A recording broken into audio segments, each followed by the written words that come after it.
Well, it's counterintuitive, right? So when Ashita Mogi, who's the student who did the graphic behind me, when she and I started doing videos together in January 2018, complaining about inaccurate depiction of AI and the future online, we expected to be ignored, right? That's what everybody expects. But exactly the opposite happened. Every video that we did was reacted to, often so completely that the only evidence that what we were complaining about ever occurred is our screen capture of it. Yeah. Otherwise, it's like it never happened. And so it shows you that unlike what a lot of people walk around thinking, that they have no agency, they're just passive victims of the future, and they really can't control what happens to them, that one or two people can make enormous changes in the world still today in 2021. You know, it's still possible. Well, no, I mean, if you look at my accomplishments in medicine, many of them are in the category of medical politics, right? I mean, I've convinced large numbers of people to do things in beneficial ways.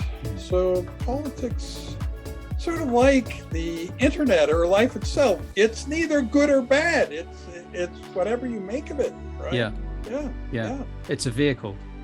Yeah. So, I mean, ultimately, I think that when machines are smarter than we are, a lot of things will be solved. I mean, I'm not saying I know how it will work, but when two men are feeling angry enough at each other that they're about to attack each other, the sentient AI will just gently, now, boys, move them apart and wind things down. And yeah, so there'll be a lot of sort of advice from machines, and this is something very, very impactful, where the most famous tech writer today, Yuval Noah Harari, and I interacted about this.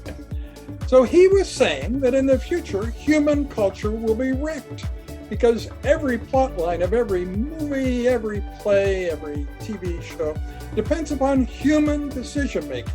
And in the future, humans will not make any of the big decisions, because the world will turn out much better if those big decisions, even who to marry, what to do with your life, where to live, are made by sentient machines rather than humans. Wow. And I said, but that's ridiculous. If there's that much extra intelligence around, then that will make human culture better than it is now. We'll be able to have these multiple instances of self. The reason we can't do that very well now is we would get the multiple instances of self mixed up. Whereas if we had a bit more intellect, we wouldn't, and could keep them separated. So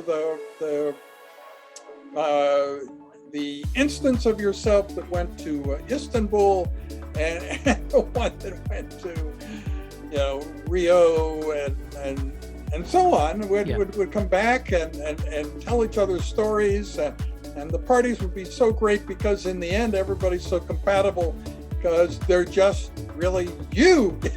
So if you want to think about a really successful social event, yeah. You mentioned that you've been a mentor to a lot of people, and I wondered what the secret is. What's your secret to being a good mentor?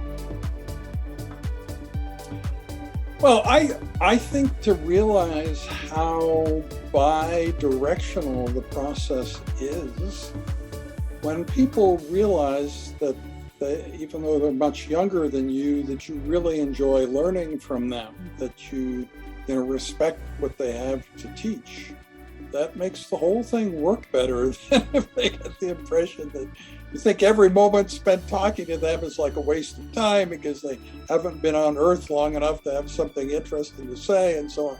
Yeah. So no, I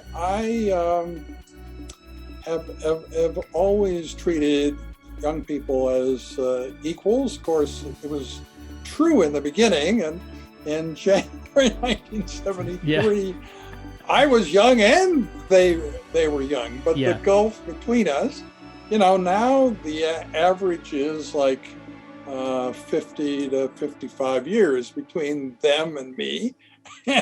So, but still, the human species communicates pretty well. It's not like young people speak in a whole different jargon or something. Yeah. So, and I guess I'm kind of staying young by spending most of my time talking to young people, and that has always been the case.